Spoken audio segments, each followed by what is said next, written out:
طب انا اقول لحضرتك حاجه يعني بشهادتك انت، الحكم قال ان دي مش بلد، ما شافهاش، انا معاه ما شافهاش، مش هقول ان هو حرامي وضد ومد الدوري للاهلي، لا هقول ان هو ما شافهاش.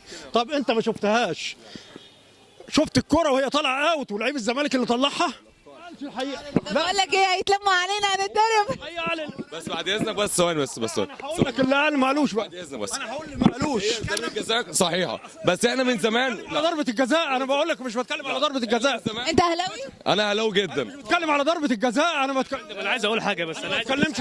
بيدي الدوري للاهلي دي صعبه. لا لا لا، لو سمحت لو سمحت لو سمحت، انا بقى اللي عاوز اوصل لك لله. بسيط. الفرق ما بين الاهلي، استاذ اسمعني بس، انا سمعت حاجه ما قالوهاش، هقول حاجه ما قالوهاش، هقول حاجه ما قالوهاش لو سمحت، بقول لك لو سمحت لو سمحت.